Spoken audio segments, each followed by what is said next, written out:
But it's important. It's something you need to recognize and realize, because you can't fix it, you can't take action, you can't address it unless you know about it.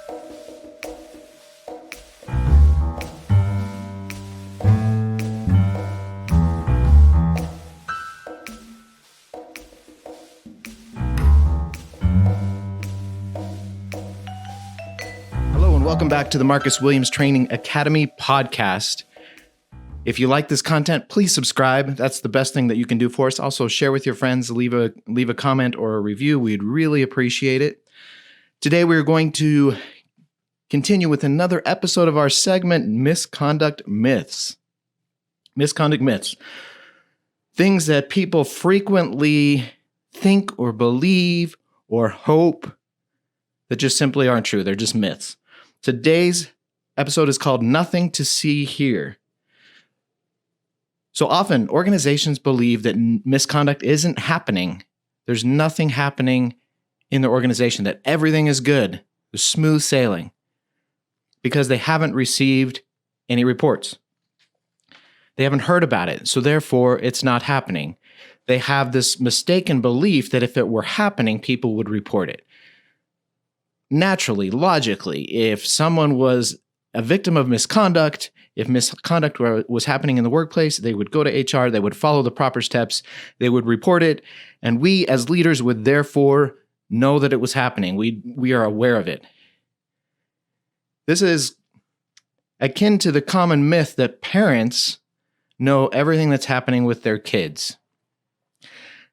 So in that respect, I don't know how many parents I've talked to in investigations where I was asked to speak to them as witnesses. And I remember I was an investigator for Title IX, so investigating sexual misconduct at college campuses. And I would often have my respondent or complainant ask me to talk to their parents as a witness, and they had the right to present their own list of witnesses. And I would talk to the parent, and the parent would say, my son or my daughter has never lied to me in their life. They're the most honest person I know, and I know everything that's happening in their life. Now, just saying that is a red flag to show that you have no idea what's happening in your kid's life. If you believe that you know everything your teenager has done, then you are kidding yourself. You are living in a fantasy world. Your teenagers are doing things and you don't know about it. And guess what? They're not telling you everything. Even if they're great kids, even if they're making good decisions, 99% of the time, they are not telling you everything. Same is true in an organization as the leader. Your employees are not telling you everything.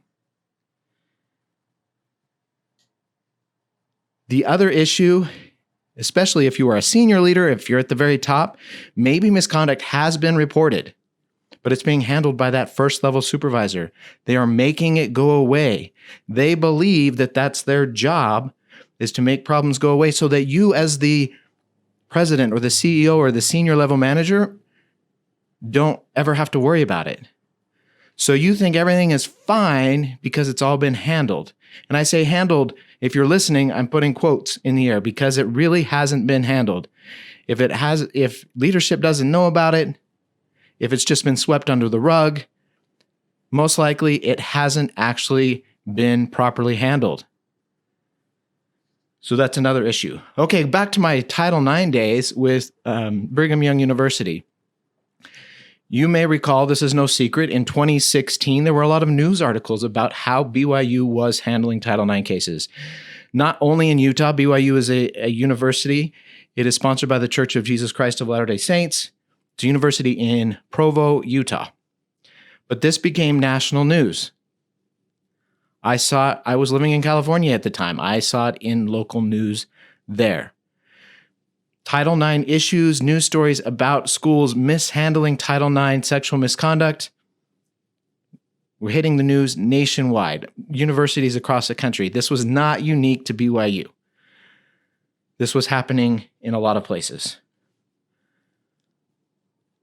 As a response to this situation, these complaints, these news stories, there were some lawsuits, BYU decided to reorganize their Title IX office, and I was hired as the investigator as part of that reorganization, as someone who has years and years of experience conducting specifically sexual misconduct investigations.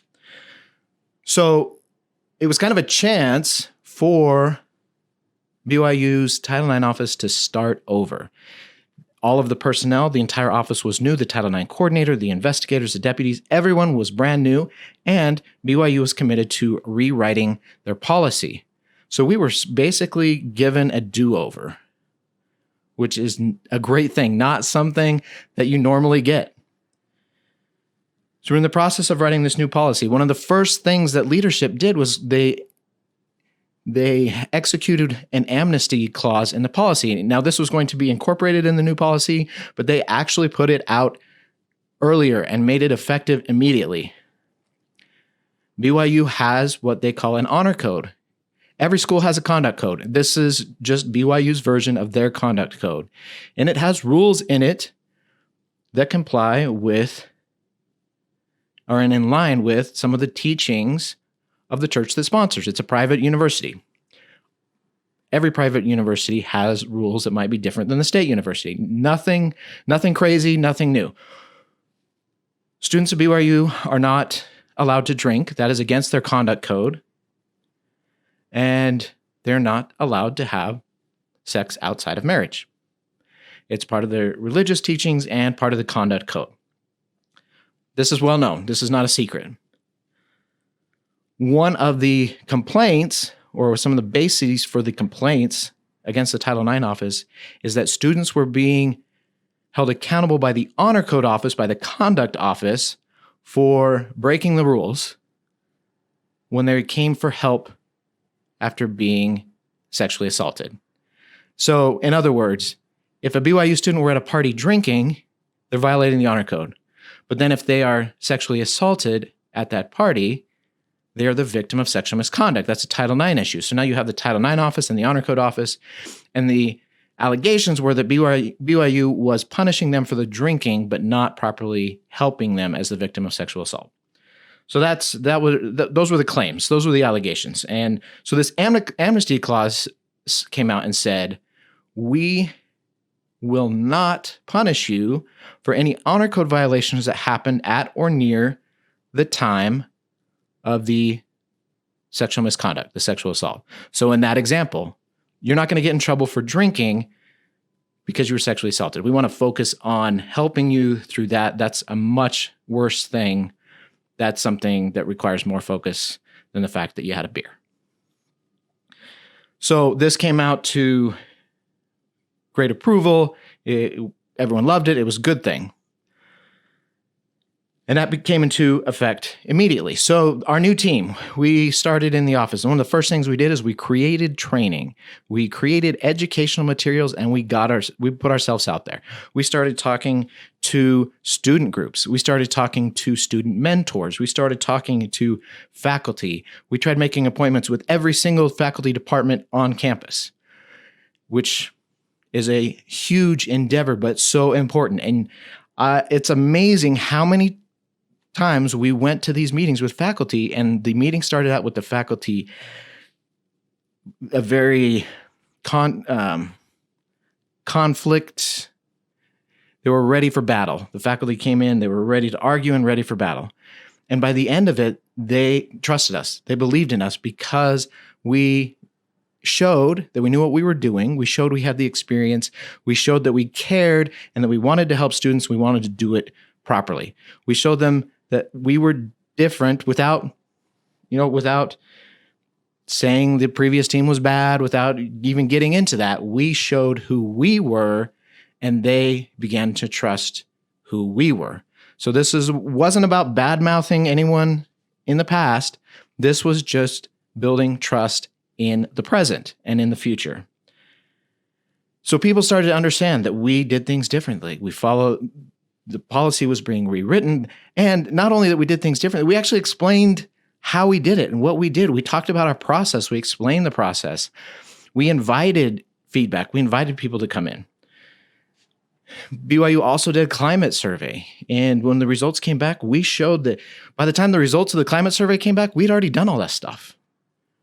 All the stuff that people said that the Title IX office needed to do, we were able to say, hey, look, we already made these changes. So we're way ahead of the game. So we did a lot of work just to rebuild trust. And guess what happened? The next academic school year, reports went up by 400%. That's right, you heard me, 400%.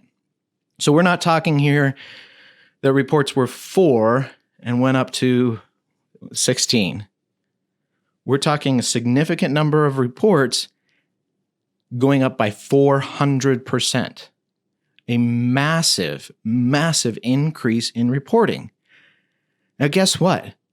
There wasn't a massive increase in sexual misconduct. There wasn't something in the water that next year that suddenly forced BYU students to engage in sexual misconduct. No, absolutely not.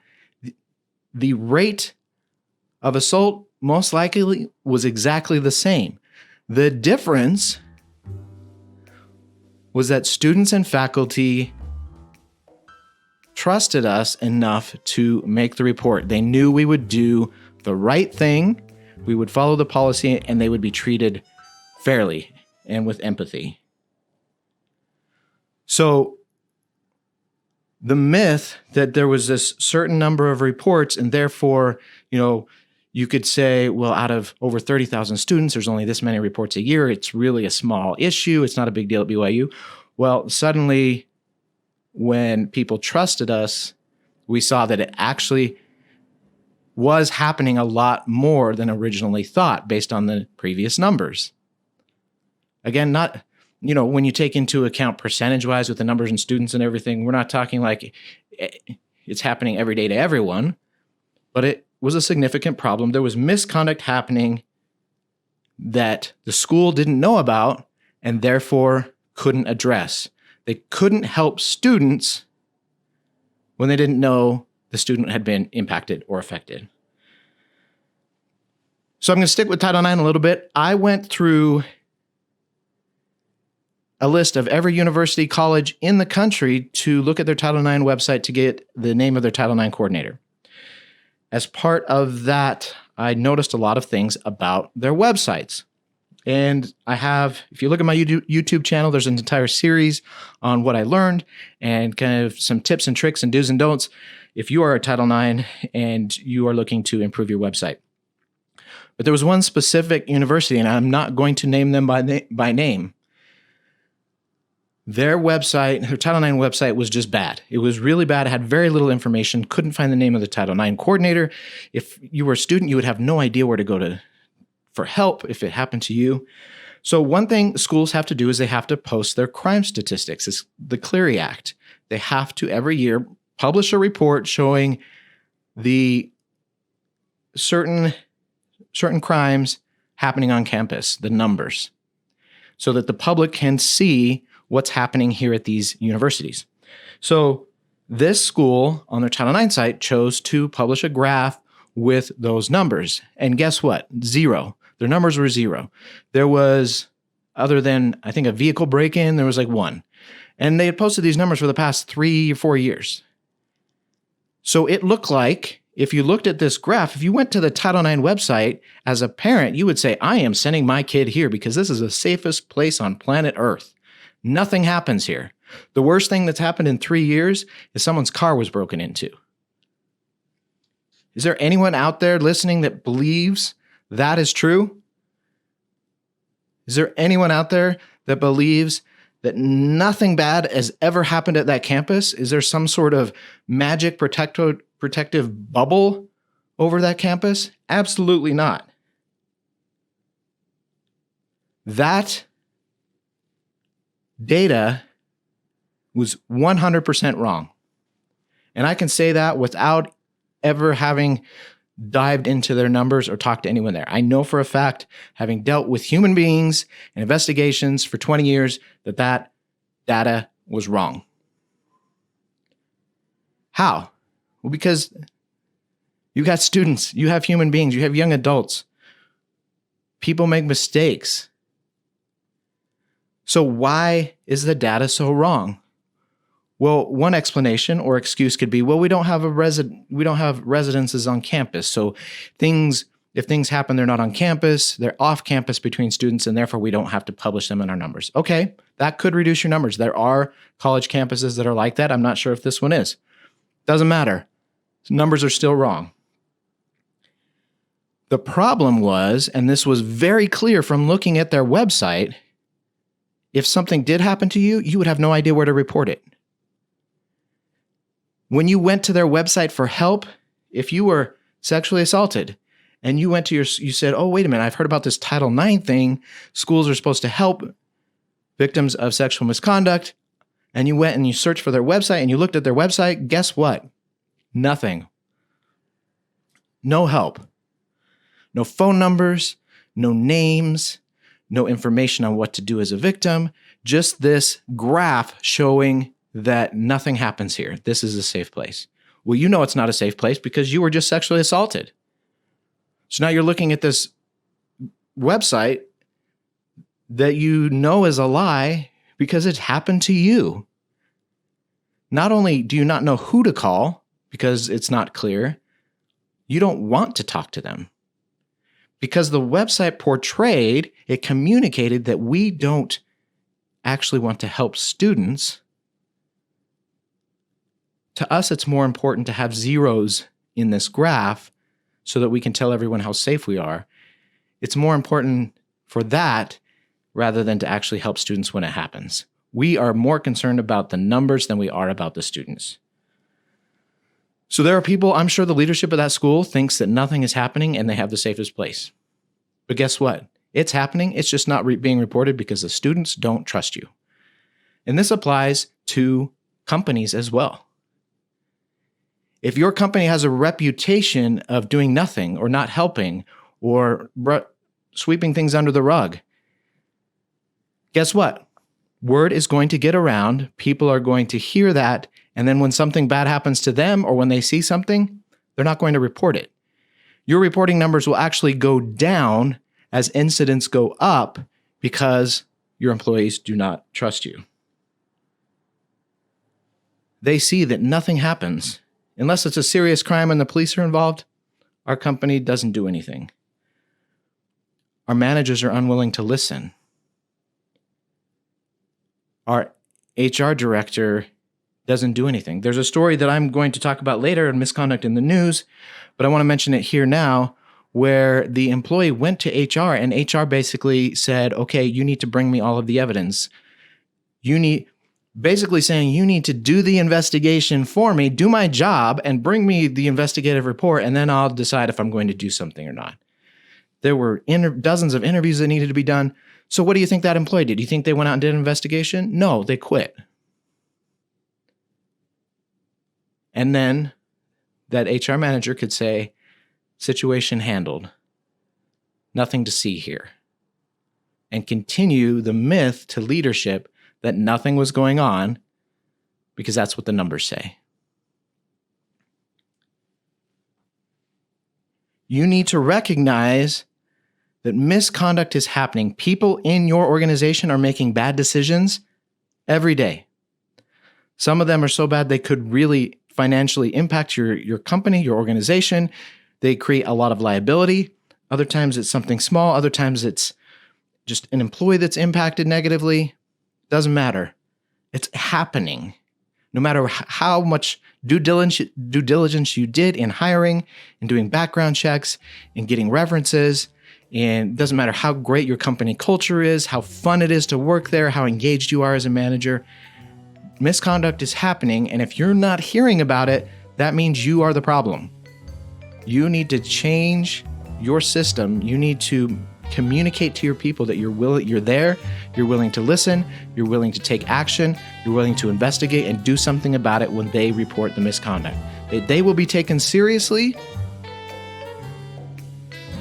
and that you care about your employees, you care about misconduct in your organization, and you will do everything you can to make it stop. That's our misconduct myth for today. Kind of a downer, I know, telling you that your statistics aren't as good as you think they are. But it's important. It's something you need to recognize and realize, because you can't fix it, you can't take action, you can't address it unless you know about it. Remember, please subscribe, leave me a review, share this podcast far and wide, share it with your managers, share it with your organization, let them know, open their eyes. Open their eyes. So important. Thank you for watching or listening, however you are taking in this episode, and I will see you next time on the next episode. Thank you so much.